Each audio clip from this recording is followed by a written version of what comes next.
Hi everyone.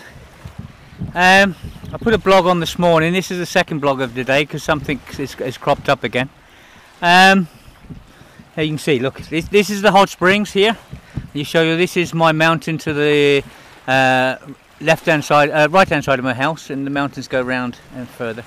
Okay, you can see the hot springs there in the distance. This is my bay. This is where a lot of the boats come in. Right, first thing, I had a Dutch couple come to my shop this morning, and this horrible woman, this English woman, is collecting money. I've mentioned her in my blogs before. She's still doing it. Now she's targeting, because I put it in English on the blogs and I don't speak Dutch, she's targeting the Dutch people now.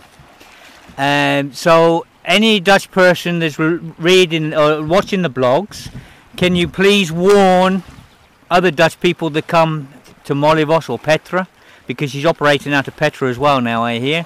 Warn them not to give money to anyone, not just to this English woman, to anyone, you know, not to give cash. As I said before, if you go down the harbour to the captain's table and speak to Melinda, there'll be a list of things that you can buy or something else if you really want to help. You can give money, I think, to Paul and Martin in Molly's bar, because there's something being set up there which I've mentioned before, and these are really trustworthy people.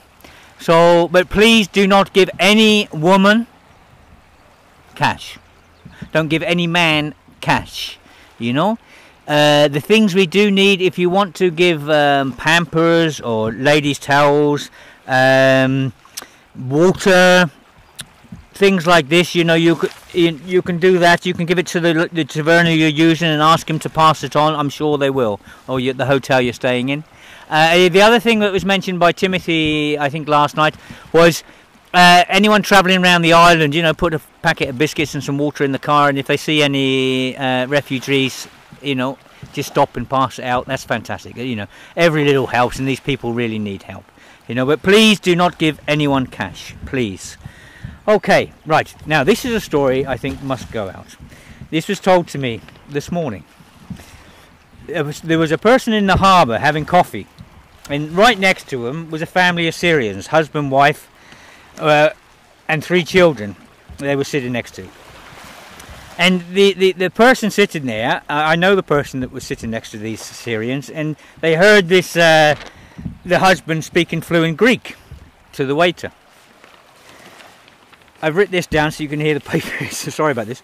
Then the person asked the local fisherman, how could it be that the husband knew Greek so fluently? You know, this is a Syrian refugee family.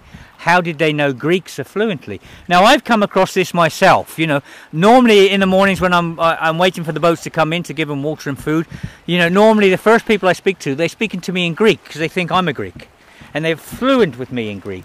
You know, so anyway, when they asked the fisherman how could it be the husband knew Greek, he told me the story of the population exchange in 1922. When the Greeks were expelled from Turkey, the majority came back to Greece, or came to the Greek in the islands, but a minority went the other way to Syria. Therefore, this Syrian family was of Greek descent, you know.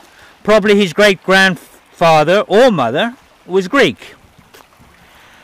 How ironic is this? You know, so the people we're feeding, some of the people, not all, but there's some of the people we're feeding, and I've spoken to many people who've spoken to me in Greek, you know, and I say to them, I'm sorry, I'm English, and, you know, so, but the people we're helping in the morning, there's some of them are from Greek descendants. So we're helping Greek people as well. Now, the right wing say all of these people are disgusting, filthy, horrible people, and we shouldn't speak to them, and we shouldn't do this with them, we shouldn't pick them up in our cars, and things like this. And yet some of them are Greek. It makes you wonder, doesn't it? Doesn't it make you wonder? Yeah?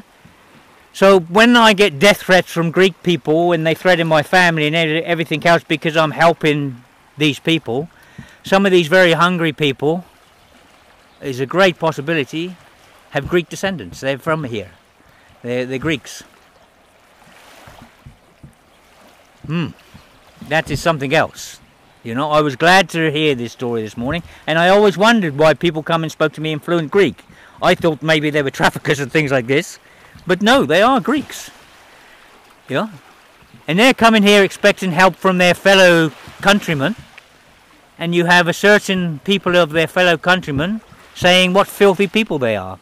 They're telling their own people that they're filthy, disgusting creatures, and they shouldn't be given a lift, and they shouldn't be allowed in buses and cars and taxis, and they're not allowed in their restaurants and things like this, these right-wing people. Anyway, so let's stop all this, shall we? And let's just help these people. Let's stop this filth and crap you're throwing around, you right-wing on the top and that, and let's start helping these people, because some of these people are your descendants, you know? They're Greeks. So we really need to help them. Yeah. Okay, this is only a quick one. I just wanted to get this out and let people know about this. The Mayor of Mytilene is really doing his best now. He's really getting involved in everything, and he's trying his best. And we're trying to get this camp opened in Moravos somewhere. I don't know where, but we are having problem with right-wing people that don't want to camp for their own people that are coming across, I must mention. So, you know, the right-wing people in Moravos are trying to put their foot down, and the mayor of Moravos, well, we have a deputy mayor, not a mayor. He doesn't know what to do because he's under pressure from these right-wingers, and most of these right-wing people own restaurants and things, you know, and this doesn't make sense to me, because one minute they're shouting these people are filthy, disgusting people, who some of them are most probably Greek, and on the other hand, all the money they make are from foreigners. This to me is just wrong. It is absolutely wrong, you know. So the lovely Greek people, don't listen to these awful people. I know they have plenty of money and they think they're these gods, and they push you around and, you know, tell you that you're peasants and things. I've heard this one as well. Don't listen to them, you know. Just carry on helping the people. They need help. They need a lot of help, you know, and speak to the people and help them. So, okay, thank you very much. Do all the good work you can. I know there's people all over Greece doing a terrific job, you know. I've looked at the soup kitchens on the internet and things like this, and some of the stories are just unbelievable. The help coming is unbelievable, and a lot of Greek people are not listening to this filthy right-wing horrible people, you know. So keep the good work up, stick together as one, and we'll get through this, believe me.